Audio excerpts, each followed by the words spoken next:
साथियों नमस्कार। उम्मीद करते हैं आप सब बहुत बढ़िया होंगे और आप सभी के जनरल स्टडीज एवं करंट अफेयर की तैयारी बिल्कुल मस्त चल रही होगी। तो भैया आप जानते हैं सुबह में 7 बजे हम आपके लिए करंट अफेयर के उन इंपॉर्टेंट क्वेश्चंस को लेकर आते हैं जो आपके एग्जाम के दृष्टिकोण से बेहद इंपॉर्टेंट है। साथियों आप जानते हैं कि ये वीडियोज की PDF और टेस्ट और सब कुछ आप प्राप्त कर सकते हैं। उसके लिए आपको अपना एप्लीकेशन डाउनलोड करना होगा। आप चाहें तो डाउनलोड करके यहाँ से टेस्ट PDF सारी वीडियो सब कुछ आप एक्सेस कर सकते हैं। आइए भैया शुरू करते हैं और लेते हैं यहाँ पर पहला क्वेश्चन है भारत और ऑस्ट्रेलिया के बीच रक्षा नीति वार्ता का 10वां संस्करण कहाँ आयोजित किया गया? जहाँ नई दिल्ली, कैनबरा, सिडनी, मुंबई। ठीक है, अब देखो यहाँ पर आपको बताना भी है सही विकल्प। देखिए यहाँ पर जो 4 विकल्प हैं उनमें से सही है नई दिल्ली।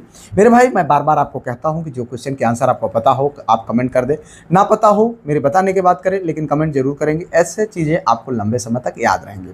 अब अगर हम बात करें भारत और ऑस्ट्रेलिया के बीच 10वीं रक्षा नीति वार्ता 8 मई 2026 को, कब? 8 मई 2026 को जो है ये किया गया था, नई दिल्ली में आयोजित किया गया था। और इसमें जो है भारतीय प्रतिनिधि मंडल जो था उसका नेतृत्व की बात करें तो जो है संयुक्त सचिव क्या नाम है? अमिताभ प्रसाद। किसने? अमिताभ प्रसाद ने किया था। ठीक है, अमिताभ प्रसाद जी ने किया था। ठीक है, जो कि क्या है जो है संयुक्त सचिव हैं। ठीक है, भारत सरकार में। अब उसके बाद अगर हम बात करें यहाँ पर वार्ता का मुख्य उद्देश्य की, तो दोनों देशों के बीच द्विपक्षीय रक्षा सहयोग और रणनीतिक समन्वय को आगे बढ़ाना इसका मुख्य उद्देश्य रहा। ठीक है, चलो भाई आगे देख लेते हैं अगला क्वेश्चन।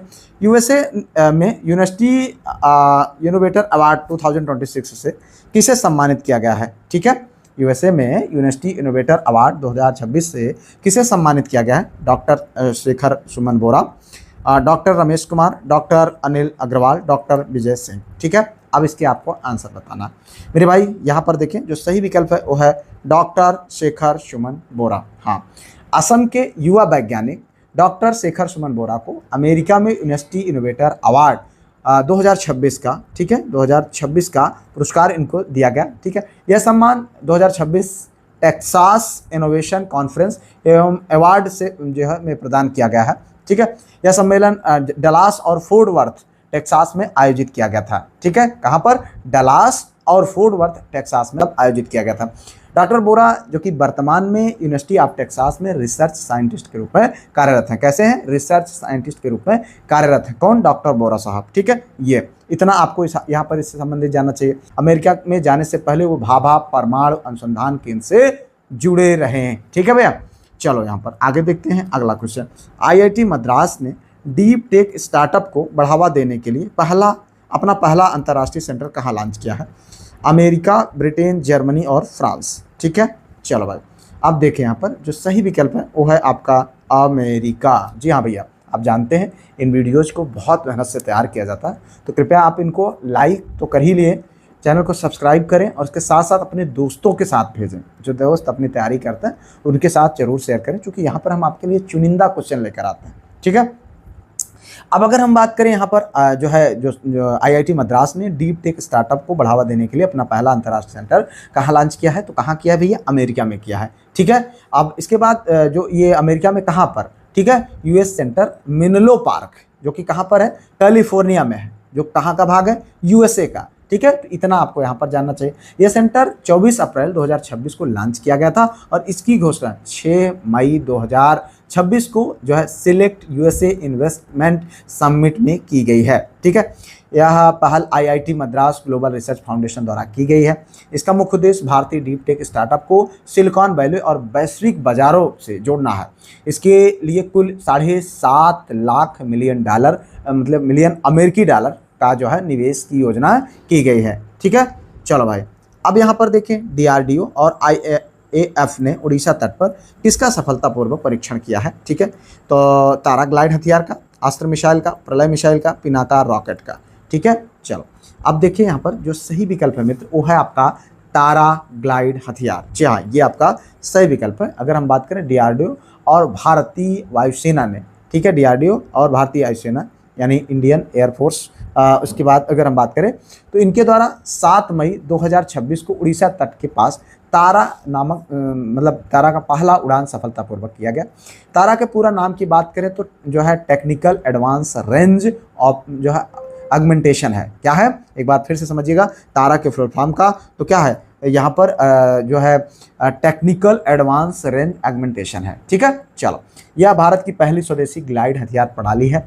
दुनिया की पहली एआई स्मार्ट द्वीप निगरानी प्रणाली कहाँ शुरू की गई है? ठीक है, इक्वाडोर, मालदीव, इंडोनेशिया और मॉरिशस। चलो भाई, अब इसके आपको आंसर बताना है। तो जो सही विकल्प है मित्र वो है इक्वाडोर। क्या है? इक्वाडोर। हाँ, दुनिया की पहली स्मार्ट द्वीप निगरानी प्रणाली इक्वाडोर के गैलापागोस द्वीप समूह के, कौन से? गैलापा, ठीक है, गैलापागोस द्वीप समूह के फ्लोरिना द्वीप पर शुरू की गई है। ठीक है, यह पहल 5 मई 2026 को सामने आई है और इसका उद्देश्य वन्यजीव एवं पारिस्थितिकी तंत्र की रियल टाइम मॉनिटरिंग करना है। इसमें जो है एआई इनबेल जो कैमरा ट्रैप्स है, आईओटी नेटवर्क और एनिमल ट्रैकर जैसी तकनीकों का प्रयोग किया गया है। चलो यहाँ पर आगे देखते हैं अगला क्वेश्चन। भारत किस प्रतिष्ठित चैंपियनशिप की मेजबानी कर रहा है? एशियाई भारोत्तोलन चैंपियनशिप, एशियाई कुश्ती चैंपियनशिप, राष्ट्रमंडल भारोत्तोलन चैंपियनशिप, मुक्केबाजी जो है चैंपियनशिप। तो अब यहाँ पर देखें भाई, यहाँ पर जो सही विकल्प है वो है आपका क्या? एशियाई भारोत्तोलन चैंपियनशिप। ठीक है, एशियन वेट लिफ्टिंग चैंपियनशिप जिसे बोला जाता है। तो अगर हम बात करें यहाँ पर, भारत 2026 एशियाई भारोत्तोलन चैंपियनशिप की मेजबानी कर रहा है। यह प्रतिष्ठित प्रतियोगिता गुजरात के गांधीनगर में आयोजित की गई। इसमें एशिया के विभिन्न देशों के शीर्ष भारोत्तोलन जो है भाग लेंगे और प्रतियोगिता का उद्देश्य एशियाई स्तर पर भारोत्तोलन प्रतिभा और खेल प्रतिस्पर्धा को बढ़ावा देना है। ठीक है, चलो भाई आगे देखते हैं यहाँ पर अगला क्वेश्चन। प्रधानमंत्री मोदी ने अत्याधुनिक सुविधाओं से युक्त सिंधु हॉस्पिटल का उद्घाटन कहाँ किया है? हैदराबाद, बेंगलुरु, चेन्नई और मुंबई। ठीक है, चलो अब देखें यहाँ पर जो सही विकल्प है वो है भैया आपका हैदराबाद। जी हाँ, अगर हम बात करें, प्रधानमंत्री नरेंद्र मोदी ने हैदराबाद में अत्याधुनिक सुविधाओं से युक्त सिंधु हॉस्पिटल का उद्घाटन किया है। जो है अस्पताल का उद्देश्य लोगों को सुविधा जो है आधुनिक और बेहतर स्वास्थ्य सेवाएं उपलब्ध कराना है। इसमें आधुनिक चिकित्सा सुविधाओं और तकनीक पर विशेष जोर दिया गया है। ठीक है, यह क्षेत्र में उन्नत स्वास्थ्य अवसंरचना को मजबूत करने की दिशा में एक महत्वपूर्ण पहल है। ठीक है भैया, चलो अब देखते हैं यहाँ पर अगला क्वेश्चन। मुंबई स्थित पश्चिमी नौसेना कमान का अगला flag officer commanding in chief किसे नियुक्त किया गया है? ठीक है, संजय वात्स्यायन, दिनेश कुमार त्रिपाठी, आर हरिकुमार, करमबीर सिंह ने। ठीक है, चलो देखिए यहाँ पर जो सही विकल्प है मित्र वो आपको बताना है। सही विकल्प है संजय वात्स्यायन। जी हाँ, वाइस एडमिरल संजय वात्स्यायन को पश्चिमी नौसेना कमान का अगला flag officer commanding in chief नियुक्त किया गया है। ठीक है, पश्चिमी नौसेना कमांड का मुख्यालय की अगर हम बात करें तो कहाँ पर है भैया? मुंबई में है और यह भारत की प्रमुख परिचालन नौसेना कमानों में से एक है। उन्होंने 30 मई 2026 को मुंबई में आयोजित समारोह में पदभार ग्रहण किया है। इससे पहले वो vice chief of the naval staff के पद पर कार्यरत थे। ठीक है, वे गनरी जो है मिसाइल सिस्टम के विशेषज्ञ हैं और 1 जनवरी जो है 2988 को भारतीय नौसेना में कमीशन जो है कमीशन पर हुए थे। ठीक है, भारतीय नौसेना कमीशन में हुए थे वो।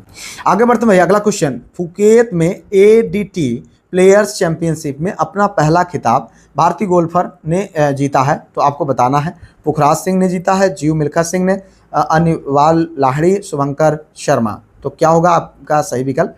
यहाँ पर देखिए जो सही विकल्प है मित्र वो है आपका क्या? पुखराज सिंह गिल। जी हाँ, अगर हम बात करें तो भारतीय गोल्फर पुखराज सिंह गिल ने एशियन डेवलपमेंट टूर यानी एडीटी, ठीक है एडीटी है, एशियन डेवलपमेंट टूर चैंपियनशिप में अपना पहला खिताब जीता। अगर एडीटी क्या फुल फॉर्म की बात करें, एशियन डेवलपमेंट टूर है। ठीक है, एडीटी जो है एशियन टूर का डेवलपमेंट प्रोफेशनल गोल्फ टूर है जो उभरते हुए गोल्फरों को उच्च स्तर की प्रतियोगिता का अवसर देता है। पुखराज सिंह गिल की यह जीत उनके पेशेवर करियर की महत्वपूर्ण उपलब्धि है। ठीक है, आगे बढ़ते भाई अगला क्वेश्चन। भारत के यूपीआई प्लेटफॉर्म को अपनाने वाला पहला कैरेबियाई देश कौन सा बन गया? त्रिनिदाद और टोबैको, जमैका, बारबाडोस, बहामास। चलो अब यहाँ पर देखो जो सही विकल्प है वो है आपका त्रिनिदाद और टोबैको। ठीक है, TNT। ठीक है, त्रिनिदाद और टोबैको भारत के यूपीआई को अपनाने वाला पहला कैरेबियाई देश है। भारत के एनपीसीआई इंटरनेशनल त्रिनिदाद और टोबैको के डिजिटल ट्रांसफॉर्मेशन मंत्रालय के जो है 20 सितंबर 2024 में इस दिशा में समझौता हुआ है। इसका उद्देश्य देश में real time digital payment system विकसित करना और डिजिटल भुगतान को बढ़ावा देना है। यह भारत की डिजिटल भुगतान तकनीकी के अंतर्राष्ट्रीय विस्तार की महत्वपूर्ण उपलब्धि है। ठीक है, तो इस तरीके से हम लोगों ने यहाँ पर इंपॉर्टेंट उन क्वेश्चन को देखा जो आपके एग्जाम के दृष्टिकोण से बेहद इंपॉर्टेंट है, आपके एग्जाम में पूछे जा सकते हैं। ठीक है, तो अगर अभी तक आपने पीडीएफ्स को लेने के लिए या टेस्ट में पार्टिसिपेट नहीं कर रहे हैं तो ऐप डाउनलोड करें और टेस्ट में पार्टिसिपेट करें। ठीक है, मिलते हैं फिलहाल किसी और वीडियो में। उससे पहले वीडियो को like, channel subscribe, hype share कर लीजिएगा। ठीक है, तब तक के लिए जय Hind, Vande Mataram, best of luck.